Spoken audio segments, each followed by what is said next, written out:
Hey guys, thanks for joining me with Learn to Play Games. My name is Lance, and we're here at Origins 2019. This is day 3. I'm here with the OP, and we're going to be taking a look at some of their new titles that they have out this year. So the first one I'm going to take a look at is Die Hard, and I have Fletch, one of the co-designers of the game, to tell me a little bit about this. So Fletch, what is Die Hard now? What is it going to play like? Well, when we started working on Die Hard, we knew we wanted to make something that would really appeal to fans of the movie. Okay. So we just took a sponge and we soaked it in the movie, and then we just squeezed it out on top of the board. Nice. Really what's going on here is you're taking the journey through the entire movie act by act and plot point by plot point. It's a one versus many. It's John McClane versus the thieves who work collaboratively. Okay. John McClane gets to play sort of a deck crafting game where as he takes actions throughout the game, those actions will carry forward into a deck for Act 2 and then another deck for Act 3. So the actions he takes early in the game will help shape the strategy he has later in the game. If he shoots more, punches more early, he's going to be better at attacking the thieves later in the game. Conversely, if he uses more sneak actions early in the game, he's going to be stealthier when he plays later in the game. The thieves are playing this mind-meldy game where they're not allowed to talk to each other while they're selecting their actions because Hans Gruber has demanded radio silence.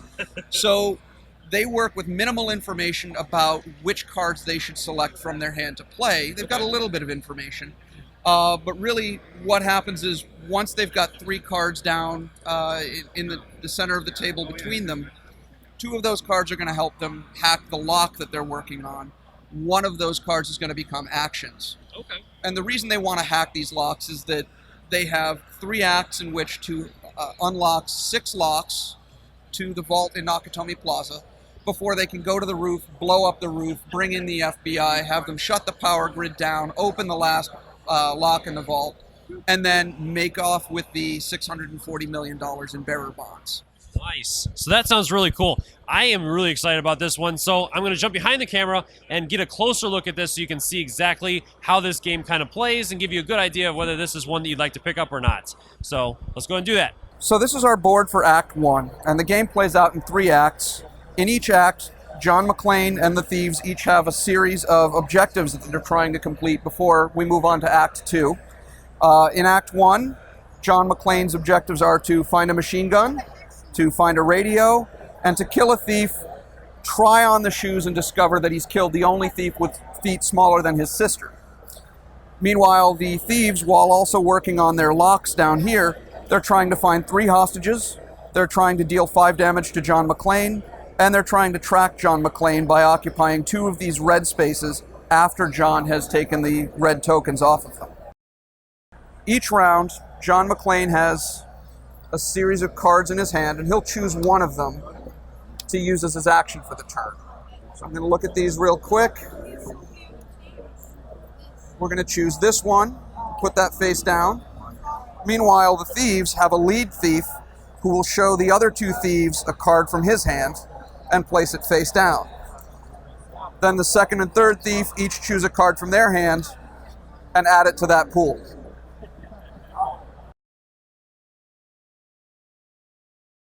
Now that everyone's selected their actions, John McClane reveals his action, and because we're in Act 1, he's going to use the action from Act 1, in this case, move 4. So he can move 1, 2, 3, 4 spaces onto this chit, and we'll see he found the machine gun. Congratulations, John McClane. The machine gun allows John McClane to add a shoot action to any one of his turns. He's got 3 ammunition tokens to spend. Once they're gone until he finds more ammunition tokens. This comes off the board. Now the thieves reveal the 3 cards that they've contributed, and they put them in numeric order. Right now we have a 9, and a 13. We're going to take that center card out for the moment, and we'll look at the 9 and the white 3 of the 13. Now, if there were a 9 and a 3 together on this grid of lock numbers, you'd be able to cover both the 9 and the 3 if they were adjacent. But in this case, we don't have a 9 and a 3 adjacent, so we'll just cover the 9. The 3 doesn't get covered this turn because you choose only one of those numbers. Put these over in a discard pile.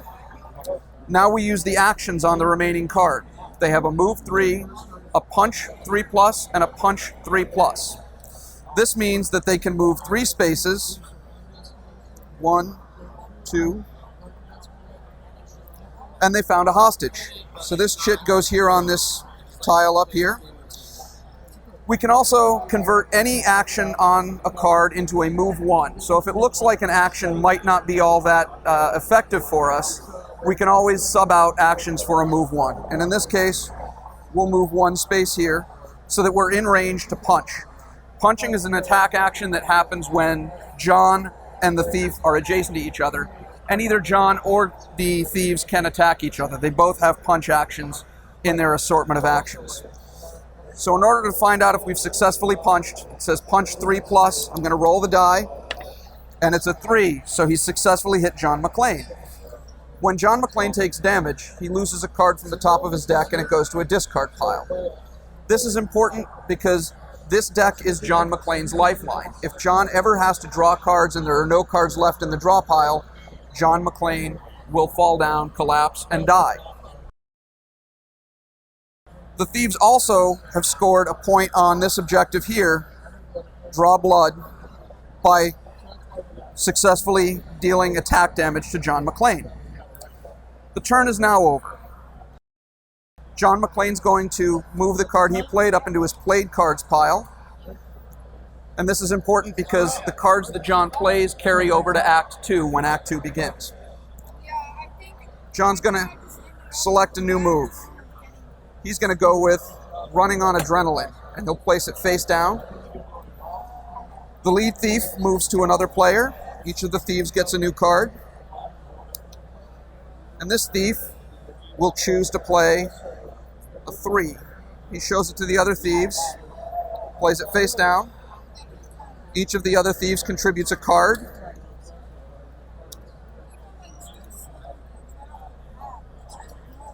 And then John McClane reveals his action. John McClane has a move 2 and punch 3+. We can play these actions in any order, and since the thief and John McClane are right next to each other, John McClane is already in range to punch the thief. So we'll roll the die, we'll see if he succeeds. He's got a 4. Thieves, true to any 80s action movie or TV show, have glass jaws. When you punch a thief or shoot a thief, he comes off the board, he's gone. John now has a move 2 remaining, so he's going to move 2 spaces over here so that he can reach this tile on his next turn. John's card goes to his played cards pile. Thieves now reveal their cards. We have a 3, and a 7. The 3 and the 7 become our action numbers, our lock numbers. And again, there are no 3s and 7s adjacent, so we'll just cover the 7. These get discarded, and the 3 from the center becomes our actions for the turn. We have a move 3, and a lock action. Lock actions are special. The thieves have these, but not John McClane. They can cover up 1 square anywhere on the lock combination. They still have 2 move 3 actions. So this thief here is going to move 1, 2, and he has to stop because these spaces where the hostages might be hiding are actually obstructions. The hostages are hiding under cover. So it takes 2 steps to move into one of these obstruction spaces. He moves 1, 2, and he uses second move action to move into this space, and we have not found a hostage. And that's how the turns for Die Hard the Nakatomi Heist work. As you play through the game, John will complete his objectives and eventually make his way over to the goal for the floor. And when John reaches the goal, the act ends. We'll move on to Act 2, and I'll show you what happens when we reach Act 2. The board opens up to show a larger map. This is the 32nd floor of Nakatomi Plaza. And on this floor, we'll see exciting things happen like the thieves shooting the glass or firing RPGs to blow up a tank that's approaching Nakatomi Plaza. John McClane gets to find explosives and throw them down the elevator shaft. He gets to kill a thief and throw him out the window onto Al Powell's car. Our third act is inside the board further. We've got the rooftop of Nakatomi Plaza, which John McClane will have to scare the hostages off of with a machine gun. The thieves are trying to set detonators to blow up that building. John's going to swing off of one of the ledges with a fire hose, and enter the 30th floor where Hans Gruber is going to be waiting for him. And if John can deal enough damage to Hans Gruber to move him to a window space and out the window space, John McClane's going to win the game. So this is It, Evil Below, and what we're looking at is a production sample right now. It's not the final copy, but we can look at how the game works here. It, Evil Below is a 2 to 7 player cooperative strategy game. I like to think of it as a jump scare in a box. It's really based on push your luck aspects and a lot of strategic action selection. There are 7 kids that can be played in this game, straight out of the movie or the book. At the beginning of each turn, the dice will be rolled, and based on the number of balloons showing, Pennywise will attack various neighborhoods to, in this case, steal a child. Then the active player will say it was Mike, gets to use the remaining dice to take actions in the neighborhoods that the colored dice correspond to. In this case, Mike could use a hand action in yellow, purple, gray, pink, or red, and he can use a heart action in the blue neighborhood. Hand actions are drawing a card from the totem cards deck or picking up a bike token in a neighborhood. Heart actions are bringing a child back from here to the corresponding empty space in the neighborhood, or raising your bravery. Now, whenever Pennywise ends up in a neighborhood with a kid, that kid's bravery ticks down. So he was at 5, he now goes to 4. Mike is going to use a die, setting it aside. Any die can be used for movement, so he'll set aside 1 die, move to the yellow neighborhood, and use a yellow hand to draw a card to his hand. Then he'll move to the gray neighborhood and draw another card using the gray die. Now his goal in drawing cards is to, setting 1 aside to move, drop these cards off in the neighborhood that matches the color in the fight stack. And the fight stack starts the game pre-built with 6 of these totem cards and 1 Pennywise attack card. The fight stack is how we fight Pennywise. We'll fast forward and we'll say we've got 2 kids in the neighborhood with Pennywise. It always takes 2 kids or more to fight Pennywise, because going at Pennywise 1 kid at a time is basically a suicide mission. In order to fight Pennywise, we're going to turn over cards from this stack 1 at a time until we see either the attack card, the Pennywise attack card, or we decide we're done. So this is where the real bravery comes into it. Our goals in fighting Pennywise right now are to turn over 2 cards showing the inhaler, the rock, and or the postcard. We want to turn over 4 encounter cards with different totems, and we want to turn over 2 pairs of encounter cards with matching totems and or locations. So I'm going to shuffle these cards up a little bit. We know that there's 1 Pennywise attack card in there, and the rest of these cards are totem cards. So we're in pretty good shape right now. We'll start turning over these cards. We've got a paper boat. We've got another paper boat. We've got a yearbook page. We've got a rock. So right now we've got 3 out of 4 different encounter cards. 3 out of 4 different totem cards shown on our encounter cards. If we turn over 1 more of these and we've got a different one, we'll have achieved this goal here. We've got a yearbook page. We've got an arcade token. So we now have 1, 2, 3, 4 different totems. We will have completed this one. If we stopped right now, we would only score this card. But I'm looking at this and I see that we need the inhaler, the rock, and or the postcard to complete this objective. And I've got the rock already. There's only 3 cards left. It's pretty likely that if we tried turning over cards to find the inhaler and or the postcard, we would run into the Pennywise card.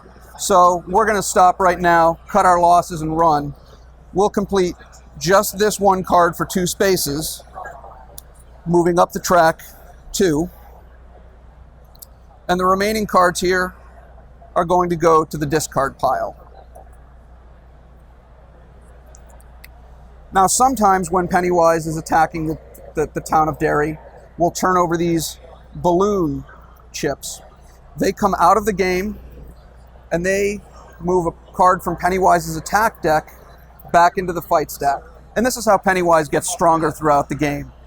Eventually, Pennywise will have taken so many children out of the neighborhoods that he fills up the meter and we cover up a Pennywise face space, in which case Pennywise actively attacks the active player. We would turn over one of these cards, and based on how many balloons are missing from the neighborhood, that dictates Pennywise's attack strength. In this case, Pennywise would lower the kid's bravery by 2. So we would take 2 ticks off of Bill, and then we'd continue on by putting this card in the fight stack, so that on later turns, Pennywise is stronger and we need to put more totem cards in there to prepare to fight him. If Pennywise kills any one of the kids by lowering their bravery to 0, or if he fills this entire track, or if he clears out 3 neighborhoods of balloons, Pennywise wins the game. The only way the kids can win the game is by working together and moving the Losers Club's strength token all the way up to the win space. Cool. So, hey guys, we got a chance to take a look at Die Hard, and I'm going to show you guys it as well. I'm going to show you how that plays. But I have Ross here, the legend, with the OP, showing off some of their new titles as well. So, Ross, what do you guys have this year? There's just so much. I can't wait to see. We have a lot of really cool stuff. So, the OP, this year we are celebrating our 25 years as a company. Wow, congratulations. Super That's cool. awesome. It's very exciting. And with that, we have a nice rebrand and a refresh of the OP. And doing all of that. And along with that, we are really kind of celebrating all the fun IPs we get to play around with and make these awesome games. Awesome. So here at the show, you already got to check out Die Hard and Idiot Below. Looking at those. But along with that, we've got a couple other games. Sweet. So what do you got? Our first game we had available here at the show was our Harry Potter Hogwarts Battle Defense Against the Dark Arts. Oh, that's awesome. It's super cool. So if you've played Hogwarts Battle. Yeah, I love that one. Super fun, right? And so that's a co-op game where you get to go around and do that. This one is our head-to-head competitive game. Oh, nice. And so you are playing as students in Hogwarts. So Ravenclaw, Hufflepuff, Slytherin, Gryffindor, and so on like that. Okay. And you're playing the best 3 out of 5 dueling club matches. Okay. So you're going to be slinging spells and building your deck up to add allies and items and spells all into your deck. Kind of help beat them off, and you want to knock them off the board. Okay. But you've got the really cool thing is that you can add in hexes now to your deck. So you can hex your players and get negatives. You can also remove cards out of your deck too, so you can get rid of like a lot of those intro cards as you're getting going and really get your engine good building. Very cool. Yeah, it is pretty fun. So along with that, what's kind of neat too is you've got all these cards that are in it that are faction specific cards. Okay. So they'll be like spells that are made for Hufflepuff, or allies for Ravenclaw, and so on like that. Nice. Which really gives you kind of more of like a personal feel to the deck that you're building. Very cool. Yeah, it's been fun. It's available in stores now. Cool. And it looks like you used a lot of the same imagery in that from the deck builder, so those that have played it look like it might be a little bit familiar with them. It's very, very cool. Like the world of Harry Potter that we get to play around with is it's very movie-centric, but at the same time, we love that it has the luggage feel with the boxes. It's for ages 11 and up, which is fun. And then in your intro deck, you start with a pet as well, so you can get a cat, an owl, or a toad. Okay. And it's a lot of fun. Like, if we could play it right now, I'd be all about it, right? So yeah, definitely. It's good. So when is that one hitting retail? Is that in the stores now? It'll be in stores in like a week or so. Oh, nice. And so it'll be so good to go. you guys can grab that from your local retail store right away then. That'd be great. Close. Yeah. Super fun. But also, we've got more deck building coming out. Sweet. So we also just announced on Monday before going into show. Toy Story. Yeah. So we have our Toy Story Obstacles and Adventures game. So cool. So it's for families. It's super cool. It's built in 5 players. You can play as Buzz and Woody and Jesse and Bo Peep and Rex. And what you're doing in this one is you're playing through the animated films. Okay. So it's got all 4 animated films in there and the 2 animated shorts. Nice, nice, nice. Yeah. So it's very cool, like our games. You know, they start out, here's how the engine goes, and you build up, it gets harder and harder. And then they start kicking your butt. Yeah, they kick your butt, right? Yeah. So in this one, very, very similar, but we have aimed it at families and kids. Cool. But at the same time, like, we're playing it hobby up, and you can see the back there. Oh, wow. You guys, this is amazing. And we're really making sure that we can do that for having a good experience for everybody, making it happen, which is just the best. Awesome. So along with that, we've got a couple other games we've been talking about. Yeah. We've got our Dungeon Academy. This one looks really neat. I saw there's a lot of dice with it. There are a lot of, yes. What you're doing in this game is you are at a Dungeon Academy school, right? And you are learning how to be a dungeon diver. Nice. And so it's a very diverse selection of characters. So you've got merchants and warriors and pirates and ninjas online, and you're doing all these things. And so it's a roll and write. I love that artwork. Oh, it's fantastic, right? It's a good chibi feel. I miss working with those kind of things. And so what happens is there's 4 rounds that you're going to run through a dungeon, and you're going to shuffle the dice up, put them into the dungeon pool, and then pull it up. And at the same time, you're racing through. Cool. Because you draw your way through the dungeon, and you can fight little blobs and little ghosts, or bigger giants and big reapers. Cool. And you've got to gain more potions and do things. But then when you get to the third one, we've added a little corridor die, where it's places that you can't go. Okay. And then the 4th one adds in a big boss die. Nice. So along the way, depending on how fast you finish, you can gain items that can give you more health, or can allow you to transport yourself through the dungeon, and all kinds of cool stuff. Okay. The game is very quick, which is fun. It's about 20 minutes. Okay. You can play up to 4 games. Neat. And it's just a good time. Cool. Yeah. Along with that, but wait, there's more. Oh, the big one. Yeah, that's right. Oh, yeah. So man. we've also announced our partnership with Games Workshop. Nice. So we're doing Talisman, and right here we have our Batman Supervillains Edition. Wow. So in that, you're playing as Batman's Rogue Gallery. Okay. So you're playing as Poison Ivy, Mr. Freeze, and the Penguin, and Joker. Wow. And you're all going around Arkham Asylum, and you're trying to become the King of Arkham. And so Batman's in the game, and he's hunting you down. Okay. So if you roll a 1 when you're rolling to move, then you get to roll and move Batman. Sweet. And so I can Talisman, where you're moving through each row. There's the first level, second level, and third level. Batman gets more difficult to fight as you're doing that, and then you're raising up your strength or your cunning to gain abilities there. Cool. And which is very fun because it's nice to have a good Batman game. In Talisman, so you can sit down, roll some dice, have a good time, get into character. Yeah.